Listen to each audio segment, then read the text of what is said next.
Hello. ও এক কাজ করেন, গাড়ি পাঠায় দেন, 4-5 জন দিয়া দিতেছি, যে কটা পছন্দ হয় রাইখা দিয়া বাকিগুলা পাঠায় দিয়েন। তবে ভাই পেমেন্ট দিয়ে দিয়েন। রাখি রাখি, আরেকটা ফোন আইছে, আরেকটা। হ্যাঁ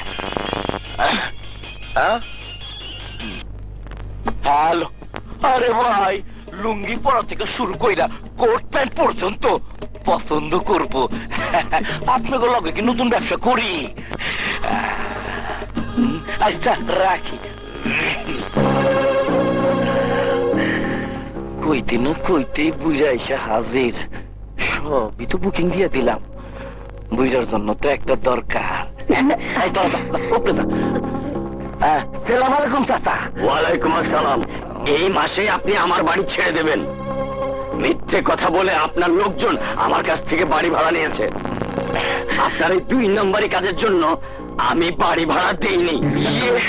কথাটা একদম ঠিক কর নাই চাচা। 2 নম্বর ব্যবসা কি আমি জানি না? আমি কোনো ঘুষ খাই না, স্মাগলিং করি না, কারণ মাথায়ও বাড়ি দেই না। কেউ আহে টাকা পয়সার সমস্যা নিয়ে, কেউ আহে যৌবনের সমস্যা নিয়ে। চুক্তি মোতাবেক আমি ওকে 2 জনে মিলাইয়া দেই। 2 জনে মহা খুশি, মাঝখান দিয়ে আমিও খুশি। পরিষ্কার চাচা, এইটা কি 2 নম্বরই ব্যবসা হইল? আপনি কোন? আরে চাচা শুনেন, যেই দেশে যেই বাও উত্তা হইয়া নৌকা বাও। ঠিক কইছিল চাচা?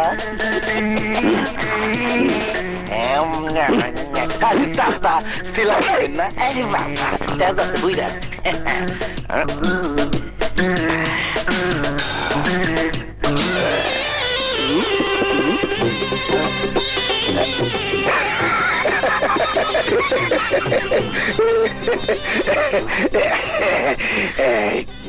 কেমন আছেন হাতেম ভাই? তোমার থেকে খারাপ আছি। কি কোন হাতেম ভাই? ভেটকি মাছের মতো ব্যাটকাইও না। মাসে মাসে টাকা নিতে তো বুইলা যাও না, কিন্তু ডিউটি তো ঠিক মতো করো না। আরে ঠিক মতো ডিউটি না করলে কি ওই বাড়ি থেকে ইজ্জত নিয়ে আইতে পারতেন না? শুনেন, জনগণই হচ্ছে সকল ক্ষমতার উৎস। আমারে জ্ঞান দিতে আইসো না। পরিষ্কার বাড়িওয়ালাই ছিল, তার কথা বেশি সুবিধার মনে হইত। আসসালামু আলাইকুম ভাই, ওরা অন্য হোটেলে কাম করতো, মালিক ঠিক মতো টাকা দেয় না, তাই নিয়ে আসছি। চেষ্টা করবে না, আমার ডুবাইছে। পালাই পালাই।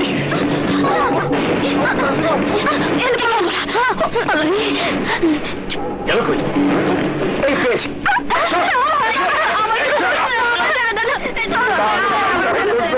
আমার মানে তো সব শেষ।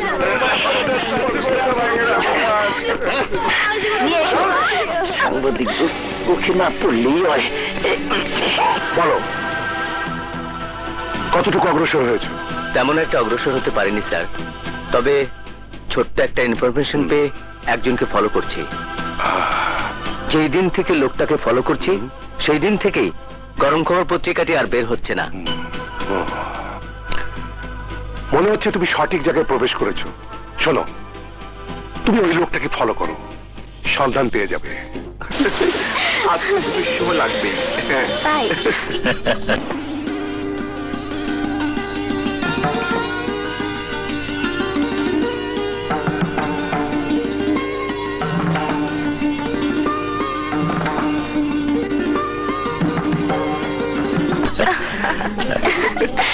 দুষ্ট।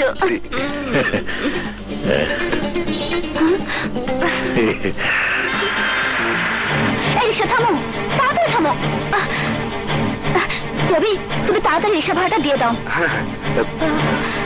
এই নাও। এই ড্রাইভার যাবে? রিয়া, কি হয়েছে? তোমাকে সব পরে বলবো, আগে আগে ওঠো, তাড়াতাড়ি ওঠো। ওঠো তো। এই ড্রাইভার, তাড়াতাড়ি স্টার্ট দাও।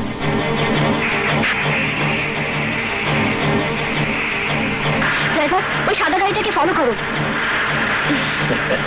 রবি, গাড়িটাকে হারিয়ে ফেলো না। ঠিক আছে।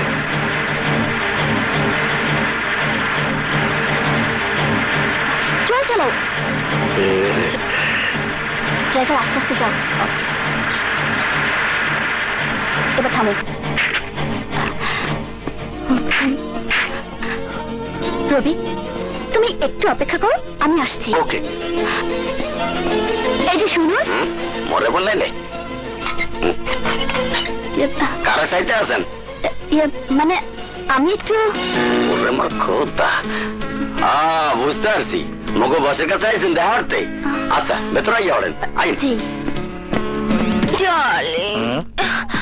আমি বড্ড ক্লান্ত। তুই ফ্রেশ হও, সব ঠিক হয়ে যাবে। যা বাই বাই বাই। আইন।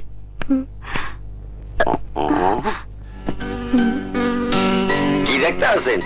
মগো বস খুব ভালো মানুষ, বুঝলেন? আমনের মতো বয়সের মাইয়া দেখলে খুব ভালোবাসে। আমনের রুমে গিয়া বইয়া থাকেন, মুই বসের পাঠাইয়া দিতে আসি। জান বয় বস, একখান জিনিস পাইছি। কি জিনিস? বুঝলেন না? এটা মাইয়া মানুষ। কোথায়? নিজ তলার রুমে বয়া থুইছি। থাকতে বল, আমি আসছি। হ্যাঁ।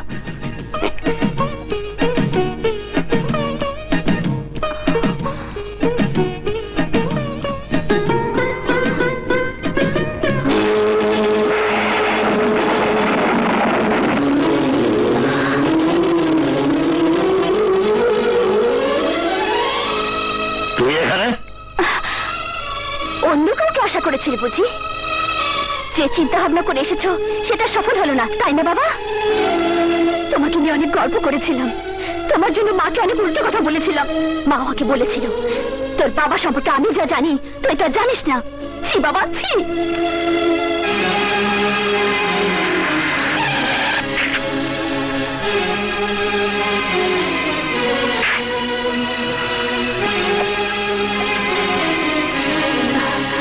তুই মেয়েকে আমার পেছনে রেলিয়ে দিয়েছিস আমার সুখ নষ্ট করার জন্য।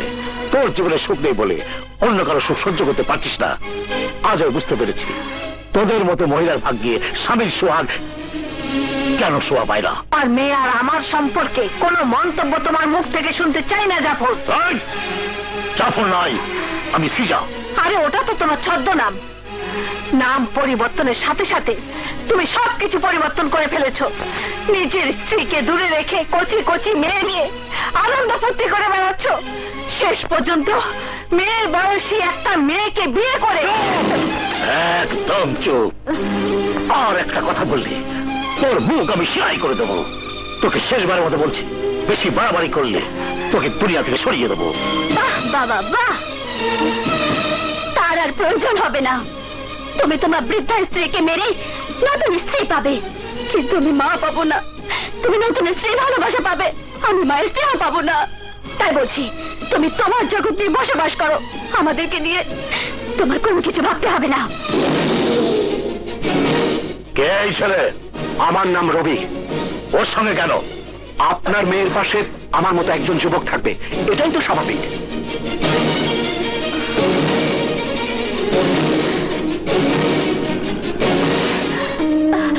আসসালামু আলাইকুম। ওয়ালাইকুম আসসালাম।